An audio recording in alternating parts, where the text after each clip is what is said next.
Hey everyone, welcome to Threads and Fads, your go-to channel for sewing and upcycling ideas.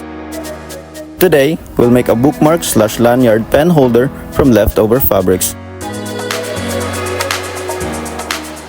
It's a fun way to reuse scraps and personalize your accessories, so let's get started.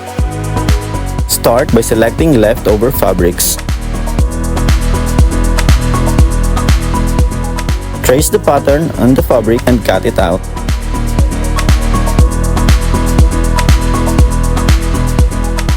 Fold one short edge and sew.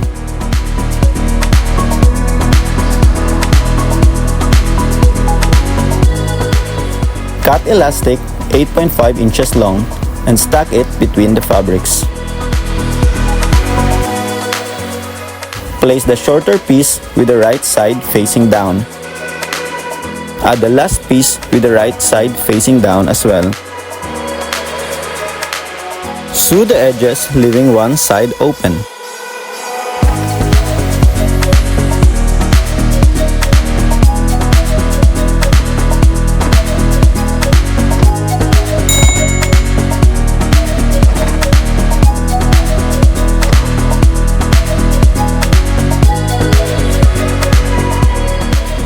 Flip the fabric inside out.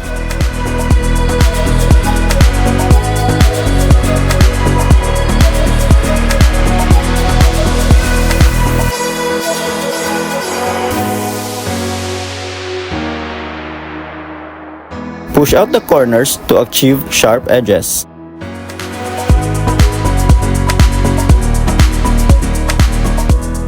Fold the opening inward.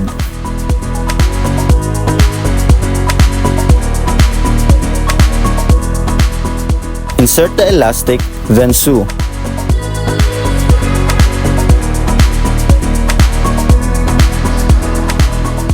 Top stitch near the edge for a neater finish.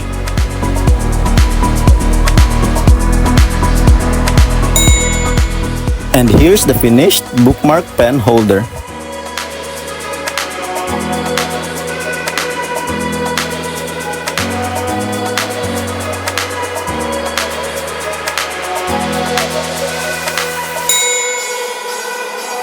For the lanyard pen holder, follow the same process but skip the elastic.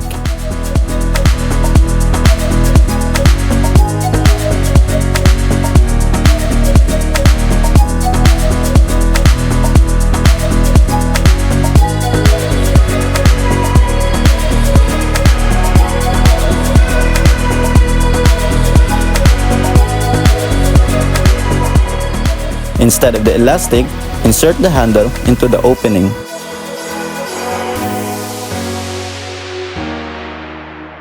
Top stitch near the edge for a neater finish.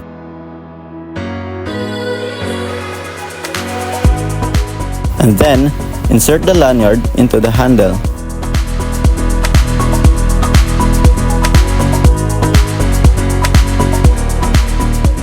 That's it! Here's the finished lanyard pen holder.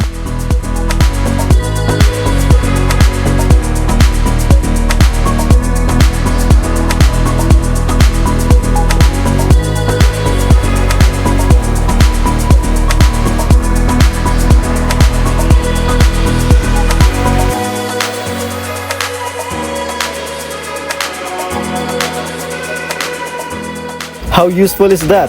This time, you'll never lose your pens again. And that's it for this episode. If you loved it, hit like and share it with your friends.